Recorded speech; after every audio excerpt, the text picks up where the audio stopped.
Welcome to our channel 100% knowledge with success. Video देखने से पहले चैनल को सब्सक्राइब कीजिए और बेल आइकॉन दबाइए। नमस्कार मित्रों, मैं लोकेश सैनी एक बार फिर से आपका स्वागत करता हूं 12th स्टैंडर्ड की केमिस्ट्री की क्लासेज में। हमने पिछली क्लास में केमिकल काइनेटिक्स के बारे में बात की थी। मेरी लास्ट की कुछ क्लासेज में हमने केमिकल काइनेटिक्स के बारे में बात की थी। अगर आपने वो क्लासेज नहीं देखी है तो वो आप डिस्क्रिप्शन बॉक्स में लिंक दिया हुआ है, वहाँ जाकर देख सकते हैं। कोई प्रॉब्लम वाली बात नहीं है। लोकेश सर है तो क्या डर है। पिछली क्लास में हमने रासायनिक बलगति की केमिकल काइनेटिक्स की बात की थी कि आखिर ये होती क्या है, अभिक्रिया का वेग होता क्या है और अभिक्रिया किस किस प्रकार की होती है, यानी कि तीव्र अभिक्रिया, मंद अभिक्रिया, अति मंद अभिक्रिया, इनके बारे में हमने बात की थी। मैंने आपको यह बताया था कि कभी भी कोई भी अभिक्रिया हो रही है तो हमको यह पता होना चाहिए कि वो अभिक्रिया कितने वेग से हो रही है और कितने टाइम से हो रही है। ठीक है, ये बात हमको पता होना चाहिए, नहीं तो कुछ भी हो सकता है। मैंने पिछली वाली क्लासेज में बताया था। लेकिन आज मैं आपको कुछ ऐसी चीज़ के बारे में बताने जा रहा हूँ जो शायद आपको पता हो या ना भी पता हो।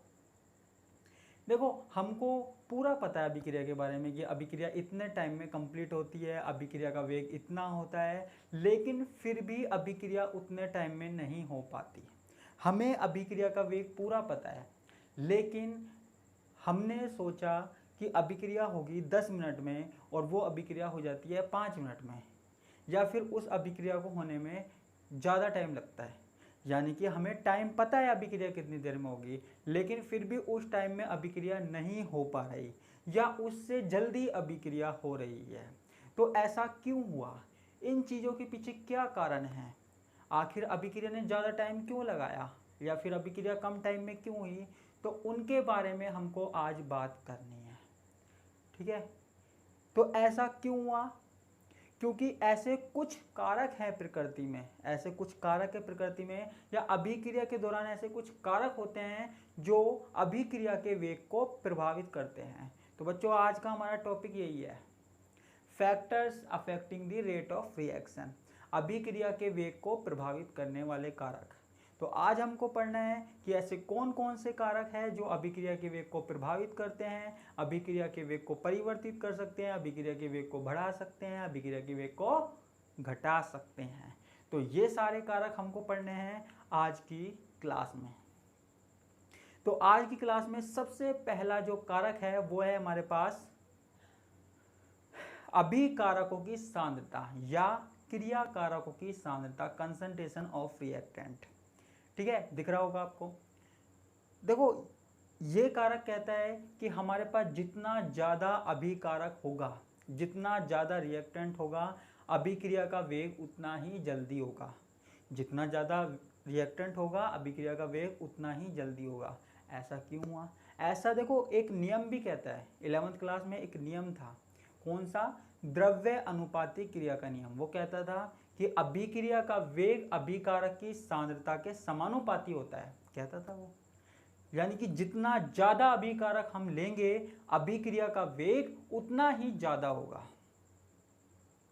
ठीक है, रिएक्टेंट की कंसंट्रेशन जितनी ज्यादा होगी, रेट ऑफ रिएक्शन भी उतनी ही ज्यादा होगी।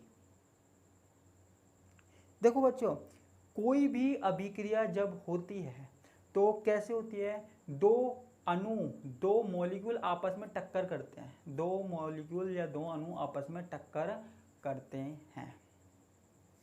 ठीक है, टक्कर करेंगे जब अभिक्रिया होगी। अब देखो, सीधी सी बात है, जब हम कोई अभिक्रिया करवा रहे हैं और कोई अणु है, अगर हमारे पास जो पदार्थ है वो कम मात्रा में है, ध्यान से सुनना, अगर हमारे पास पदार्थ जो है कम मात्रा में है तो वहाँ पर अणुओं को टक्कर करने में टाइम लगेगा, है ना। हमारे पास मान लो दो मॉलिक्यूल हैं, उनको आपस में टक्कर करनी है, आपस में टकराना है, टक्कर करनी है। ठीक है, अब अगर हमारे पास कम मात्रा में मॉलिक्यूल होंगे यानी कि दूर दूर होंगे, मान लो जैसे ये पूरे एरिया में 4-5 मॉलिक्यूल्स हैं, मान लो पूरे एरिया में 4-5 मॉलिक्यूल्स हैं, वो अगर कम मात्रा में हैं, वो अगर कम मात्रा में हैं, तो सबों को एक दूसरे के पास आने में क्या लगेगा, टाइम लगेगा, टाइम लगेगा। जैसे मान लो वो एक अभिकारक है, उसको दूसरे के पास आने में टाइम लगेगा, इसलिए अभिक्रिया का वेग क्या होगा, कम होगा। लेकिन अगर हमने ढेर सारे अभिकारक ले लिया, यानी कि बहुत सारा रिएक्टेंट ले लिया, रिएक्टेंट की कंसंट्रेशन ज़्यादा ले ली, तो अभिक्रिया का वेग क्या होगा, ज़्यादा होगा। जितना ज़्यादा हम अभिकारक लेंगे उतना ज़्यादा अभिक्रिया का वेग होगा, क्योंकि ज़्यादा अभिकारक लेने पर टक्करों की संख्या क्या होगी, ज़्यादा होगी, क्योंकि वो एक दूसरे के पास पास होंगे और आसानी से टक्कर कर पाएंगे। तो अभिक्रिया का वेग भी क्या होगा, ज़्यादा होगा। क्या होगा, ज़्यादा होगा। ठीक है, जैसे मान लो बच्चों मैं बाज़ार में मार्केट में लड्डू बांट रहा हूँ, या मैं आपको लड्डू बांट रहा हूँ। मैंने स्टार्टिंग में क्या किया, मेरे पास ढेर सारे लड्डू थे, मैंने सोचा इन लड्डुओं को बांटने में तो टाइम बहुत ज़्यादा लगेगा, तो मैंने क्या किया, एक स्टूडेंट को 2-2 3-3 लड्डू देने लग गया। 2 लड्डू दिए, 3 लड्डू दिए, जो स्टार्टिंग में थे, क्योंकि मेरे पास ज़्यादा मात्रा में पदार्थ था, तो मैं जल्दी जल्दी दे रहा था, स्पीड से दे रहा था, जल्दी जल्दी बांटने में लग रहा था सबको।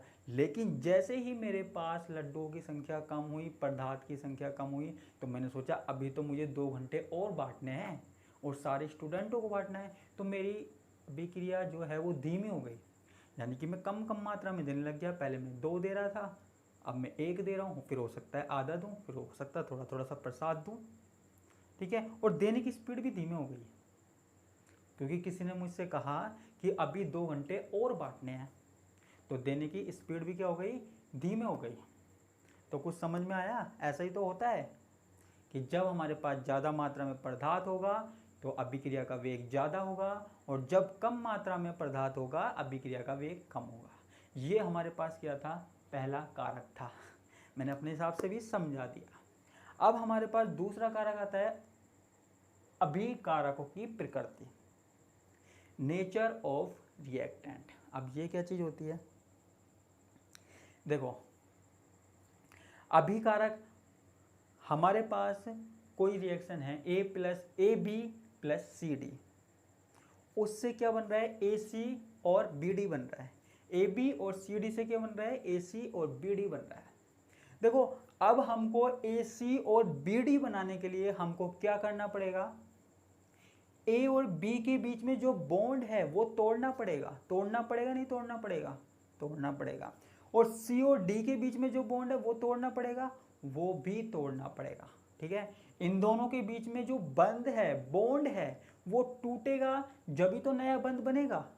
A और B के बीच में बॉन्ड टूटेगा और C और D के बीच में बॉन्ड टूटेगा, तभी तो AC और BD के बीच वाला बॉन्ड बनेगा। बनेगा नहीं बनेगा, तभी वो बॉन्ड बनेगा ना, बनेगा। अब मान लो A और B के बीच जो बॉन्ड है, A और B के बीच में जो बॉन्ड है वो है स्ट्रॉन्ग, वो है मजबूत। ठीक है, अब आपको पता है मजबूत चीज को तोड़ने में क्या लगता है, टाइम लगता है। ठीक है, मजबूत चीज को तोड़ने में टाइम लगता है। अब जैसे देखो एक एग्जांपल देता हूं, मेरे पास है ये पाइप, ये क्या स्ट्रॉन्ग है, इसको तोड़ने में क्या लगेगा, टाइम लगेगा, और इसको तोड़ने में जब टाइम लगेगा, ठीक है, इसको तोड़ने में टाइम लगेगा और मेहनत भी ज़्यादा लगेगी।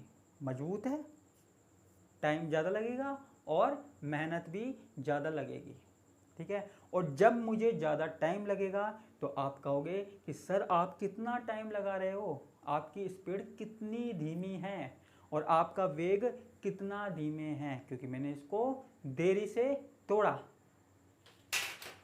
ठीक है, तो इसलिए जब भी हमारे पास मजबूत बंध होगा उसको तोड़ने में क्या लगेगा, टाइम लगेगा। और जब भी किसी काम को होने में या किसी बॉन्ड को टूटने में टाइम लग रहा है तो हम क्या बोलेंगे कि ऐसी अभिक्रिया का वेग क्या होगा, कम होगा।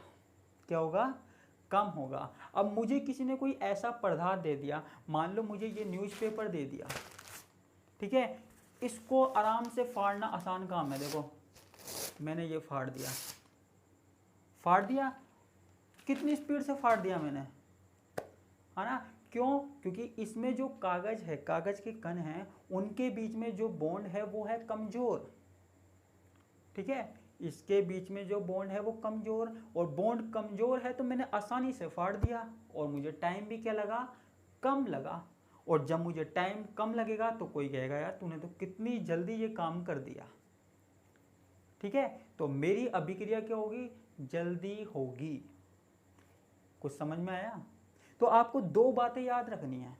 कौन कौन सी? अगर आपके पास बॉन्ड स्ट्रॉन्ग है, अभिकारकों के बीच में बंध मजबूत है, तो उसे तोड़ने में टाइम लगेगा। और जब किसी चीज में टाइम लग रहा है, किसी अभिक्रिया में टाइम लग रहा है, तो अभिक्रिया का वेग क्या होगा, कम होगा, स्लो होगा, ठीक है। और यदि अभिकारकों के बीच में जो बॉन्ड है वो कमजोर है, वो दुर्बल है, और उसे आसानी से तोड़ा जा सकता है, तो टाइम हमारे पास ना के बराबर लगेगा, हमारे पास अभिक्रिया जल्दी हो जाएगी। और फिर आप लोग ही बोलोगे कितनी जल्दी काम हो गया, क्योंकि अभिक्रिया का वेग ज़्यादा है, अभिक्रिया का वेग ज़्यादा है। तो ये हमारे पास कौन सा कारक हो गया, दूसरा कारक हो गया अभिकारकों की प्रकृति, ठीक है। अब आता है हमारे पास कारक नंबर 3, टेम्परेचर, ठीक है। अच्छा, टेम्परेचर लगाने पर क्या होता है, आपको पता ही है, जब भी हम टेम्परेचर बढ़ाएंगे, किसी भी अभिक्रिया का टेम्परेचर बढ़ाएंगे, तो अभिक्रिया का वेग जो है बढ़ जाता है। कैसे बढ़ जाता है? देखो सीधी सी बात है, कोई भी अभिक्रिया कैसे होती है, जब दो कण आपस में टकराते हैं, ठीक है। जैसे हमारे पास दो मॉलिक्यूल हैं, वो आपस में टकराएंगे तो रिएक्शन होगी, अभिक्रिया होगी, ठीक है। टकराने के लिए क्या करना पड़ेगा, उन दोनों को एक दूसरे के पास आना पड़ेगा, ठीक है, उन दोनों को एक दूसरे के पास आना पड़ेगा। एक दूसरे के पास आने के लिए उनमें कुछ ना कुछ गति होनी चाहिए, ठीक है, उनकी कुछ स्पीड होनी चाहिए। अब हम क्या करते हैं, अब जब हम टेम्परेचर बढ़ा देते हैं तो कणों की गति करने, जो काइनेटिक एनर्जी, गतिज ऊर्जा बढ़ जाती है, तेज तेज गति करने लग जाते हैं। आपने जब पानी उबाला होगा तो उसमें कण कितनी तेज तेज गति करते हैं, कितनी स्पीड से मूवमेंट करते हैं, आपने देखा होगा, इधर उधर उबलने लग जाता है, यानी कि पानी, कण इतने उत्सुक हो जाते हैं कि बर्तन से भी बाहर निकलने की कोशिश करते हैं, इतनी तेज गति करने लग जाते हैं, ठीक है। पानी क्या, अगर आप खुद तवे पे बैठ जाओ तो वो उसमें भी ऐसा ही होगा, तो कण तेज तेज गति करने लग जाएंगे, स्पीड से गति करने लग जाएंगे। और अभिक्रिया का वेग क्या होगा, अभिक्रिया का वेग भी ज़्यादा हो जाएगा। जब जल्दी जल्दी कण टक्कर करेंगे तो जल्दी जल्दी अभिक्रिया होगी, और जल्दी जल्दी अभिक्रिया होगी बच्चों, तो अभिक्रिया का वेग भी क्या होगा, ज़्यादा होगा। और ऐसा माना जाता है कि अगर किसी अभिक्रिया का वेग 10 डिग्री सेल्सियस बढ़ा दिया जाए, 10 डिग्री सेल्सियस बढ़ा दिया जाए, तो अभिक्रिया का जो वेग है वो 2 से 3 गुना बढ़ जाता है। क्या? अगर अभिक्रिया में जो टेम्परेचर है वो 10 डिग्री सेल्सियस बढ़ा दिया जाए तो अभिक्रिया का वेग डबल हो जाता है या ट्रिपल हो जाता है। ये हमारे पास नियम है, ठीक है। इस नियम को इस तरीके से लिख सकते हैं, KT + 10/KT, यानी कि जितना हमारे पास टेम्परेचर है, जो KT है, उसमें 10 डिग्री सेल्सियस हमने बढ़ा दिया, तो जो हमारा अभिक्रिया का वेग है वो दुगुना हो जाएगा, 2 या 3, दुगुना या तिगुना हो जाएगा। इसके बारे में हम आगे भी बात करेंगे, इसलिए टेंशन लेने वाली बात नहीं है। तो ये हमारे पास क्या हो गया, तीसरा कारक हो गया, ठीक है। अब हमारे पास आता है चौथा कारक। चौथा कारक हमारे पास क्या है, दाब या प्रेशर। दाब लगाने पर क्या होता है, देखो कुछ बच्चों के दिमाग में यह चल रहा है कि दाब लगाने पे अभिक्रिया का वेग बढ़ जाता है, और गलत नहीं है, बढ़ता है, लेकिन आपने कुछ आधा अधूरा ही पढ़ा है। क्यों? देखो दाब लगाने पे अभिक्रिया का वेग बढ़ भी सकता है और घट भी सकता है, घट भी सकता है और बढ़ भी सकता है। आप बोलोगे सर ऐसा कैसे हुआ, ऐसा कैसे हुआ? देखो हमारे पास कोई रिएक्शन है, हमारे पास कोई रिएक्शन है A प्लस बी, दो मॉलिक्यूल है A प्लस बी है, ठीक है। A प्लस बी क्या है, आपस में पास आ रहे हैं, आपस में पास आ रहे हैं धीरे धीरे, और इनसे क्या बन रहा है, हमारे पास C बन रहा है, इनसे हमारे पास क्या बन रहा है, C बन रहा है, ठीक है।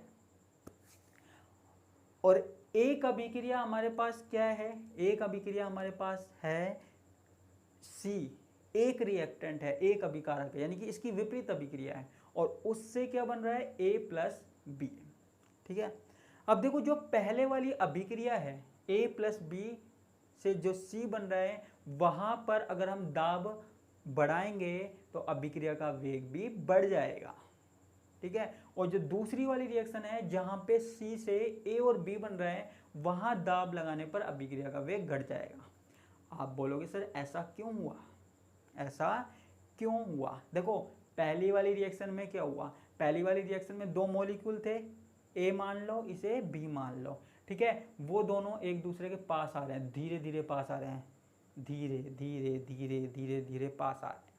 तो इस टाइम हमने क्या किया, यहां से भी प्रेशर लगाया, यहां से भी प्रेशर लगाया, दोनों तरफ से हमने प्रेशर लगाया, और प्रेशर लगा के इनको पास लिया है।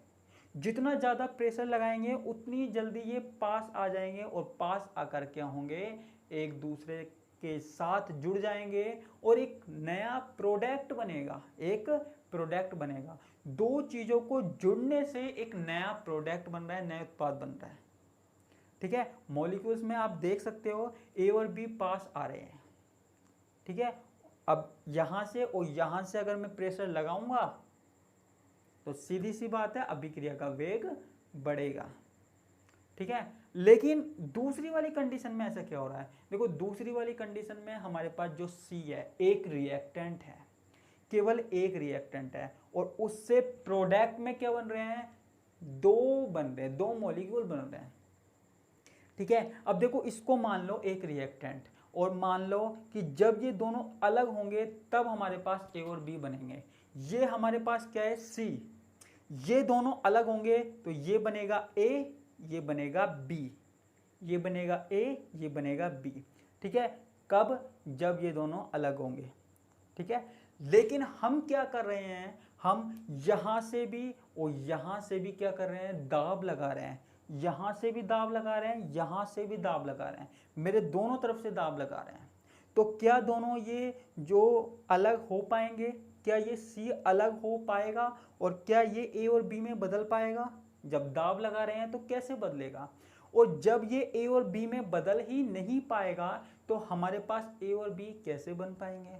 और जब A और B बन ही नहीं पाएंगे तो हम कैसे कह सकते हैं कि अभिक्रिया हुई? और जब अभिक्रिया हुई नहीं तो हम कैसे कहेंगे कि दाब लगाने पर अभिक्रिया का वेग बढ़ेगा, ठीक है। तो ऐसी स्थिति में हमको यहाँ से और यहाँ से दाब को कम करना पड़ेगा। दाब को कम करेंगे, दाब को हटाएंगे, तभी तो ये अलग होंगे, ठीक है। तो ये दूसरी वाली कंडीशन में आपको बता रहा हूँ, ऐसी कंडीशन में दाब को लगाना नहीं है, दाब को कम करना है। दाब को कम करने से ये दोनों अलग होंगे और नया पदार्थ बनेगा, ठीक है। तभी हमारे पास क्या बन पाएगा, प्रोडक्ट बन पाएगा, नहीं तो नहीं बन पाएगा। आपको नीचे दिख भी रहा होगा किस तरीके से अभिक्रिया हो रही है, ठीक है। मैंने इतनी मेहनत की, उसका कुछ फ़ायदा होना चाहिए। इसके कुछ एग्जाम्पल भी हैं आपके पास, है ना। एग्जाम्पल कैसे हैं, जैसे N2 + 3H2 2NH3, ठीक है। और दूसरा 2NH3 से क्या बन रहा है, N2 + 3H2। देखो ये मैंने इसलिए बता दिया क्योंकि दाब में ऊपर वाली रिएक्शन में क्या हो रहा है, ऊपर वाली रिएक्शन में जब हम दाब बढ़ाएंगे तो अभिक्रिया का वेग क्या होगा, बढ़ेगा। और नीचे वाली रिएक्शन में दाब को हमको क्या करना पड़ेगा, कम करना पड़ेगा, तब अभिक्रिया का वेग ज़्यादा होगा। अगर हमने नीचे वाली अभिक्रिया में भी दाब बढ़ा दिया तो अभिक्रिया का वेग कम हो जाएगा, ठीक है, तो आपको सिर्फ इतनी सी बात याद रखनी है कि अगर हमारे पास अभिकारकों की संख्या उत्पाद की संख्या की तुलना में ज़्यादा है, अभिकारकों के अणुओं की संख्या उत्पाद की संख्या की तुलना में ज़्यादा है, तो ऐसी स्थिति में हम दाब लगाने पर अभिक्रिया का वेग बढ़ा सकते हैं। ठीक है, और यदि हमारे पास अभिकारकों की संख्या की तुलना में उत्पाद की संख्या ज़्यादा है, तो ऐसी स्थिति में हमको दाब कम करना पड़ेगा, क्योंकि अगर हम दाब बढ़ाएंगे तो अभिक्रिया का वेग क्या होगा, बढ़ जाएगा। क्योंकि दाब बढ़ाएंगे तो अभिक्रिया का वेग क्या होगा, घट जाएगा। यह आपको बात याद रखनी है। थोड़ा बहुत अगर इधर उधर हो गया हो तो ध्यान रखना, जल्दी जल्दी में हो जाता है। ठीक है, लेकिन जो आपको दिख रहा है वो आप देखना, और कोई प्रॉब्लम है तो कमेंट बॉक्स में बताना। ठीक है, तो ये हमारे पास हो गए 4 कारक। ठीक है, इसके अलावा हमारे पास जो अगला कारक है वो है 5वां क्रिया कारक की सतह का क्षेत्रफल। क्रिया कारक की सतह का क्षेत्रफल, अब ये क्या चीज होती है? ठीक है, मेरे पास कुछ कारक और बच गए, लेकिन वो आज की क्लास में नहीं हो पाएंगे, तो उनको हम देखेंगे नेक्स्ट क्लास में, जब हम अगली क्लास में आएंगे। ठीक है, तो इसी के साथ मैं आपसे विदा लेता हूँ। धन्यवाद, नमस्कार, टाटा, बाय बाय।